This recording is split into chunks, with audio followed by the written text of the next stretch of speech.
Y para mucha gente allí quedó su esperanza. La Navidad tiene cosas buenas, pero tiene cosas muy malas. Una de las cosas malas de la Navidad, ¿sabe cuál es? Que sepulta nuestra esperanza en el pesebre, que nos hace pensar que todo terminó con el nacimiento del niño.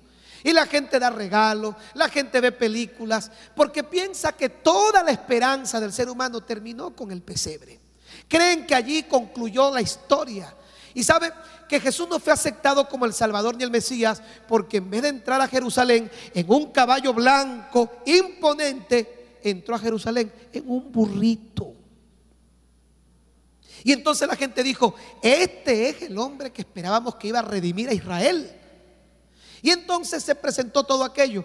La gente nunca va a entender por qué una semana lo reciben en Jerusalén y todo el pueblo decía: Hosana, bendito el que viene en el nombre del Señor.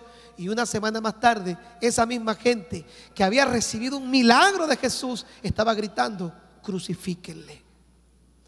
Porque quedaron decepcionados. No era el rey que ellos habían esperado.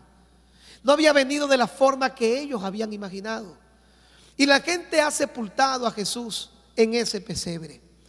La Navidad se convierte en una época de regalos, en una época, le voy a decir, comercial.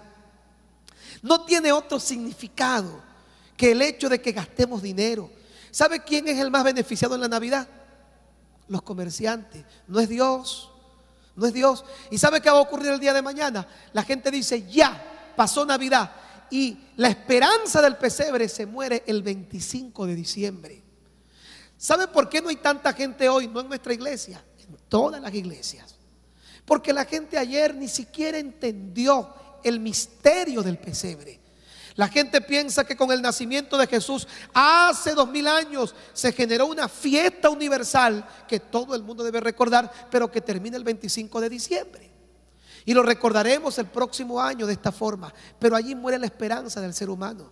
La iglesia popular o la iglesia católica han inmortalizado al niño del pesebre. Pero toda la esperanza de Jesús terminó con el pesebre. La barca se convierte en la segunda esperanza. Nosotros, los cristianos, especialmente los que tenemos una imagen carismática o pentecostal, como usted quiera llamarlo, hemos pensado ya no en el niño del pesebre. Ahora pensamos en el hombre milagroso que detuvo la tempestad en medio del mar, o que caminó sobre las aguas del mar. El capítulo 14, verso 22 en adelante del Evangelio de San Mateo nos cuenta aquella maravillosa historia en el que Jesús caminó sobre las aguas. Y entonces hemos hecho de Jesús el milagrero. ¿Sabe qué es lo que al ser humano más le gusta?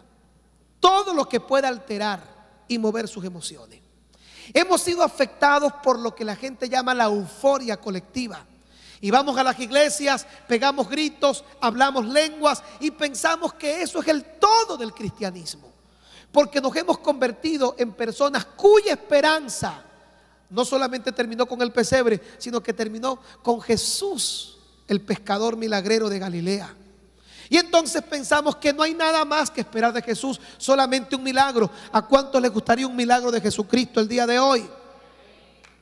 Pero ¿sabe algo? Pensamos que eso es todo lo que Jesús puede hacer, y que todo termina con un milagro, todo termina con una sanidad, todo termina con algo maravilloso que pueda hacer Jesús.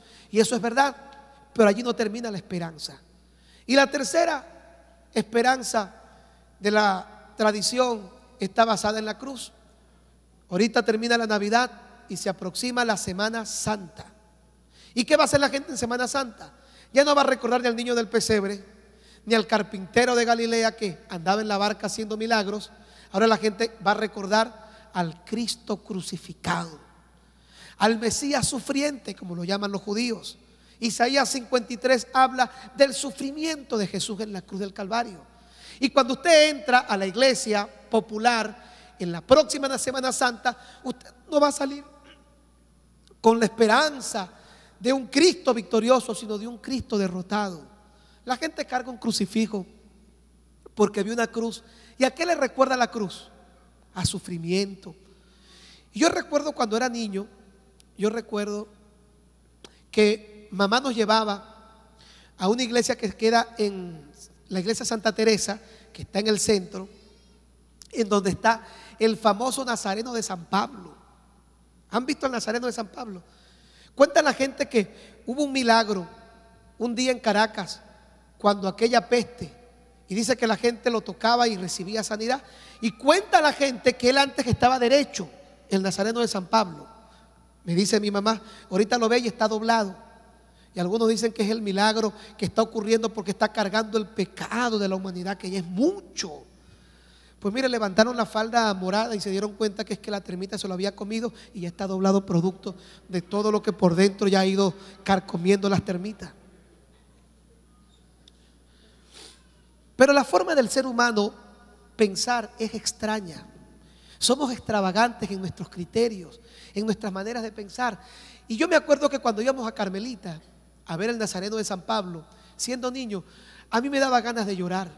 Yo veía a Cristo sufriendo, veía a Cristo derramando sangre, y yo decía, ¿por qué la gente es tan mala?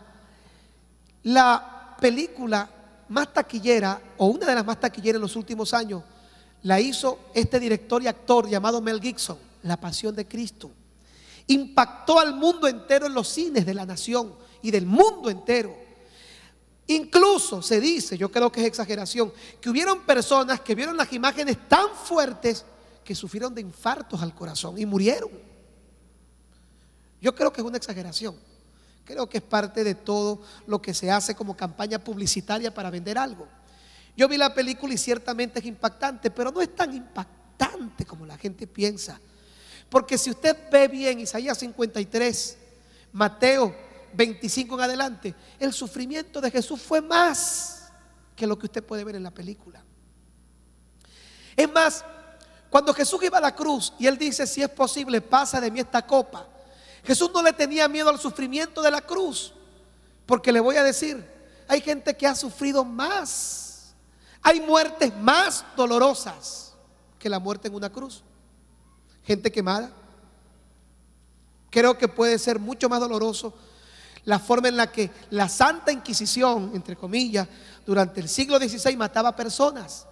Había muertes mucho más dolorosas, mucho más extravagantes, por darle alguna palabra. Pero realmente Jesús no temía la cruz. Jesús temía la separación producto del pecado, porque cuando Él muriera en la cruz, cuando Él estuviera en la cruz, su dolor físico iba a ser completamente opacado por su dolor emocional. ¿Sabe qué es lo más hermoso que le puede pasar a un ser humano? Encontrarse con Dios. ¿Sabe qué es lo más horrible que le puede pasar a un ser humano? Vivir sin Dios.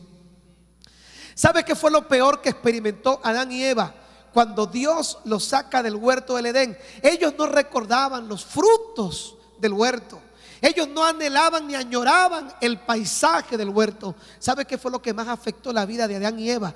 Que ellos hablaban con Dios personalmente y que estaban en la presencia misma de Dios. Dice el salmista, en tu presencia hay plenitud de gozo, delicias a tu diestra para siempre. Lo más maravilloso que puede tener un ser humano es estar en la presencia de Dios. Jesús prometió que regresará por segunda vez a la tierra. Mientras todo el mundo se queda con el niño de Belén, o con el milagrero de la barca, o con el Cristo crucificado, nosotros esperamos al Cristo en gloria que regresa por segunda vez a la tierra a levantar su iglesia. Ya regresa Rompiendo Paradigmas con Gustavo Moros. Estás viendo Rompiendo Paradigmas con Gustavo Moros. Y Jesús sabía que al morir en la cruz, todo el pecado de la humanidad, todo lo que tú has hecho y todo lo que yo he hecho, estarían sobre Él. ¿Y sabe qué iba a hacer Dios? Dios iba a apartar la mirada de Dios, de Jesús. Y por un momento todo el castigo y el odio del pecado estaría sobre Jesús. Y cuando Jesús dice, Padre, ¿por qué me has desamparado?